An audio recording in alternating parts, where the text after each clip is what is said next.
Capítulo 35 Encontro singular. Guardavam-se petrechos da excursão e recolhiam-se animais de serviço quando a voz de alguém se fez ouvir carinhosamente a meu lado. André, você aqui? Muito bem! Que agradável surpresa! Voltei-me surpreendido e reconheci, no samaritano que assim falava, o velho Silveira, pessoa de meu conhecimento, a quem meu pai, como negociante inflexível, despojara um dia de todos os bens. Justo acanhamento dominou-me então.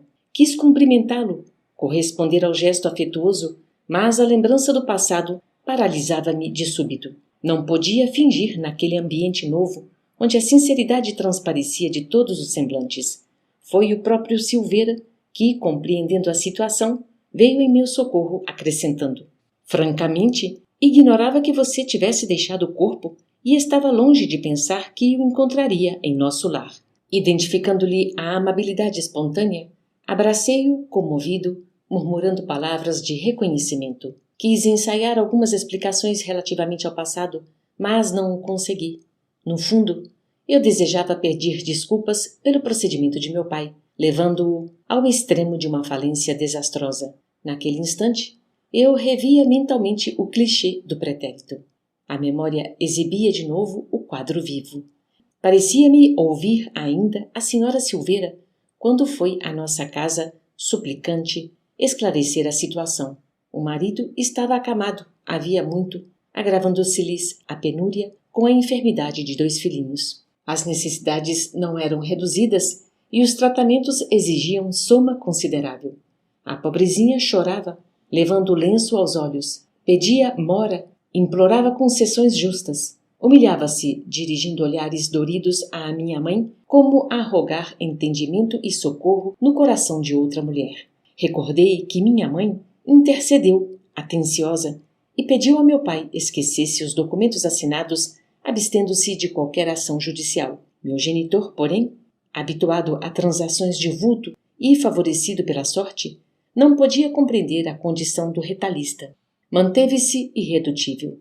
Declarou que lamentava as ocorrências, que ajudaria o cliente e amigo de outro modo, frisando, porém, que, no tocante aos débitos reconhecidos, não via outra alternativa que a de cumprir religiosamente aos dispositivos legais. Não podia, afirmava, quebrar as normas e precedentes do seu estabelecimento comercial.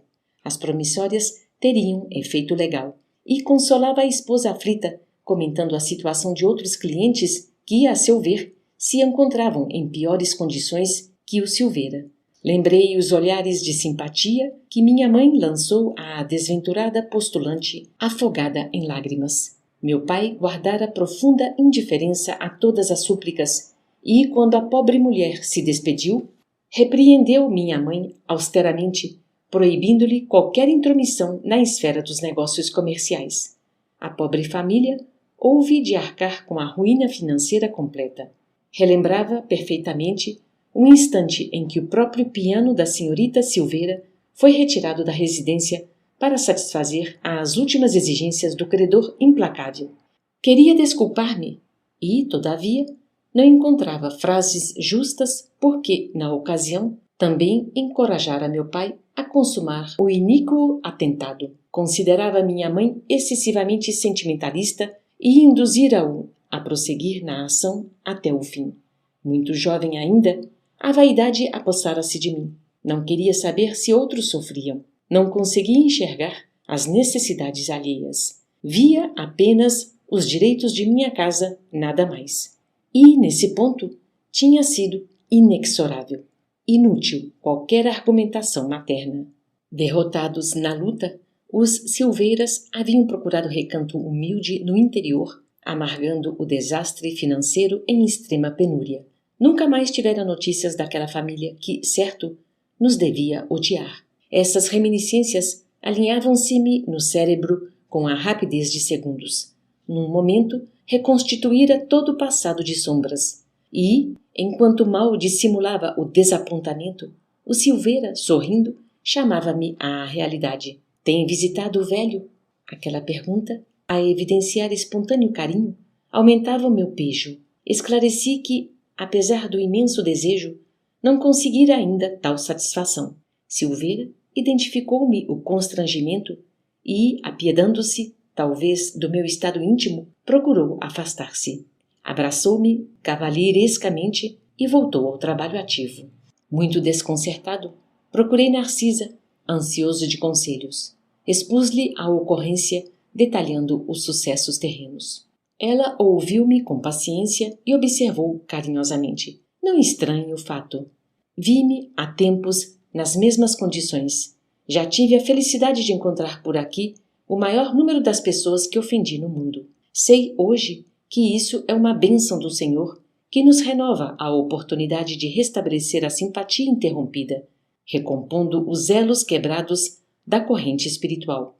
E, tornando-se mais categórica no ensinamento, perguntou: aproveitou você o belo ensejo? Que quer dizer? Indaguei. Desculpou-se com o Silveira? Olhe que é grande felicidade reconhecer os próprios erros. Já que você pode examinar-se a si mesmo com bastante luz de entendimento, identificando-se como antigo ofensor, não perca a oportunidade de se fazer amigo. Vá, meu caro, e abrace-o de outra maneira. Aproveite o momento, porque o Silveira é ocupadíssimo e talvez não se ofereça tão cedo outra oportunidade.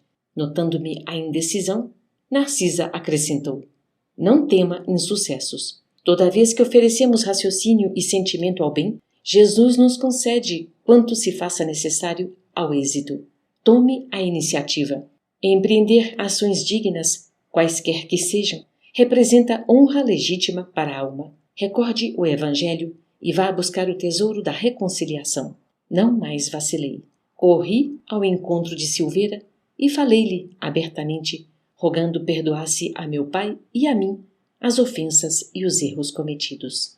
Você compreende, acentuei. Nós estávamos cegos. Em tal estado, nada conseguíamos vislumbrar senão o interesse próprio.